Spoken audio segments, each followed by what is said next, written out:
the first snap for the season with. Denver Broncos, Packers are going to give up the ghost and go get what they can for him. He wants to play for the Broncos. That's where he'll play.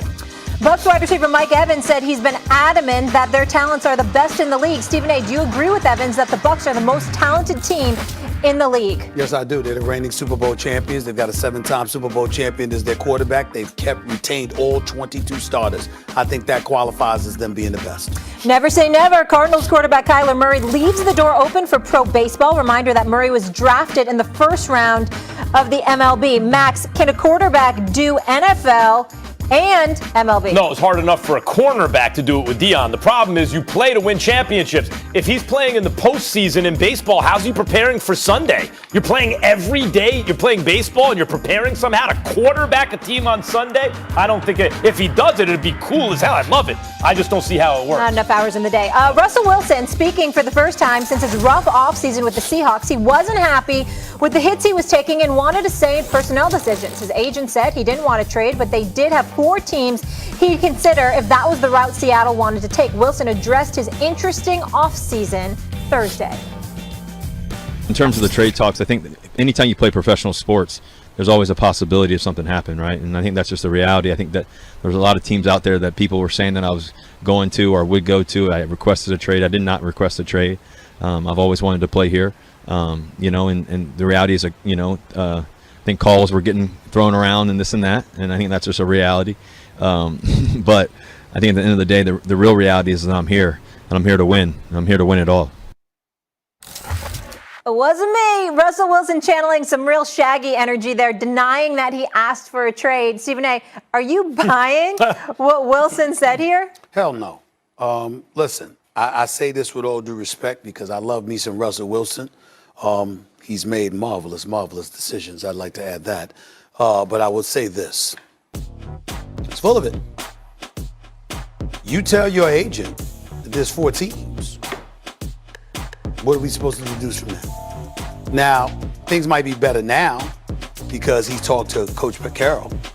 But the bottom line is, you put that out there. Nobody else put that out there. They make it up, and technically, theoretically, literally rather. Yeah, you didn't say, I want to be traded. But you had your agent identify preferred landing spots. We made that up? Nobody made that up. I mean, pure semantics. It's obviously pure semantics. And far be it for me to be accused of being anti-semantic. However, let me be honest. Let me be honest about this. When Stephen A., you don't say sources close to. You don't put it out there like that. Your agent puts his name on it and says, reports, here are the 4 teams he'll be traded to, and he'd agree to be traded to. And realize this is after he came out and publicly threw his offensive line and defense under the bus. You publicly talk about how you want better protection, better defense, and then your agent puts the names of 4 teams out here that you obviously have decided you'd be okay with a trade to, and you after the fact will say, well, I never really demanded a trade or requested a trade. What is the difference? What's the difference? Well, hold up, gentlemen, because both can be true. He can give options and at the same time not demand a trade. Both of those things can be true. Well, like basically, if things don't happen the right way with Seattle, these are the 4 teams I will go to. But I would still stay in Seattle, but I would also go to 4 teams. There's no demand there. Well, there is no demand there. But what I'm saying is that when he's acting like it's a non-story, like, he didn't deny what was reported. He didn't deny that he had told his agents those are 4 preferred places. But why did it get to a point where you had 4 preferred places? Because you were not happy in Seattle. So no, literally speaking, you certainly did not demand, but you had a preference. It was clear. It looks like it worked because he looks like he's okay now. You're right. He didn't demand because the demand would be like, I'm digging my feet in. You better do this. But the question is, did he ask? And you're right if you're saying that doesn't equal a demand, Max, Stephen A. But does it equal an ask? I think it does. I think if you come out publicly and you're like, I'm not being protected, I want a defense, and by the way, I'll take a trade to these 4 teams, and you put your name on it, that to me is the equivalent of an ask. I think it's yes, or an ultimatum. Get the job done. It looks like they did. All right, Patriots quarterback Cam Newton has been bonding with his understudy, Mac Jones. As organized team activities take place, Jones revealed an interesting nickname given to him by Cam Newton. Take a listen. Yeah, it's been good. I mean, he calls me mac and cheese, so I got my nickname But he's done an awesome job being a good mentor. Mac and cheese. Okay. Max, what's your favorite nickname in sports? Oh, it's pretty obvious right now, is it not? Mac and cheese? No. Oh. Lemon Pepper Lou? Oh, yeah. That's Lemon funny. Pepper Lou? You ain't going to beat that. Lemon Pepper Poor Lou. guy. Let him live it down. And he copyrighted, live it down. He's making money. He copyrighted it and everything. Lemon Pepper Lou. Probably got a deal with Wingstop coming up. And he is right. I mean, they do have some good lemon pepper wings at that establishment. You are on. They just my do. God. week. They do. Oh They my do. God. It's been a long time. Please handle yourself this weekend and come back. It's been a very, very long time since I've been at that establishment, but I mean, we can't be phony on television. We shouldn't be. I mean, I've been there, and they do have delicious lemon Okay, pepper wings. Stephen A., what's They your do. favorite nickname in sports? How are the thighs and the breasts? Oh Are my they God, equally good? guys, I'm curious. We're talking about chicken. seriously. Only the wings. No, only the wings. Okay. Only the wings. Only the Just wings. curious. My favorite nickname is the babyface assassin. Oh, that's Steph good Curry. for Steph, yeah. The babyface assassin. I like stuff like Chocolate Thunder back in the day with Darryl Dawkins and stuff like that. Chairman of the You know what I'm board. saying? I mean, the Diesel, stuff like that with Shaq and all. But Yeah. the babyface assassin works for me. I'm old school. I like Magic. I still think Magic is the best. All right, Stephen A., did you have a nickname growing up? Oh, damn, they asking me that? Yeah, it's true. Damn. Look at that hairline, though. He looks like he's hanging out with Lemon Pepper Lou. No, that was later. Early in that time. What's the nickname? Let's go. The pedestrian. The My pedestrian? my brother-in-law at the time named me the pedestrian. He said I never drove. I always shot jump shots. Called me the pedestrian. That's a great one. Happy Friday, never drove. everybody. Never See you drove. Monday. Control that NFL franchises exercise. Now, when you handle it as Lewis would, and we all believe that Lewis should be an executive in the NFL. I ain't shy about saying that. But the level of professionalism and decorum that you exercise is ultra important even more to the football players because they already feel like they have to succumb to the establishment. You have individuals in positions of power in the National Football League who know they're buffered by the rules that govern the league. And so as a result, they're able to look at an Aaron Rodgers.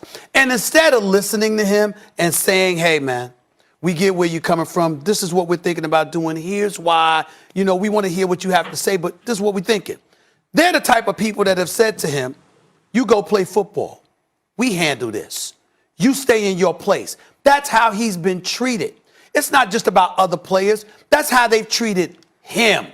And so to me, when we bring up football stuff, that should be a further indictment against the Green Bay Packers as an organization. Because why would somebody want to leave a team that's been to back-to-back NFC championship games? Why would they want to leave? Yeah. What have you done to them? Stephen A., I totally agree with that. And in fact, that's why I'm saying what the Packers need to get through their heads if they want to keep Rodgers is they're not the ones deciding.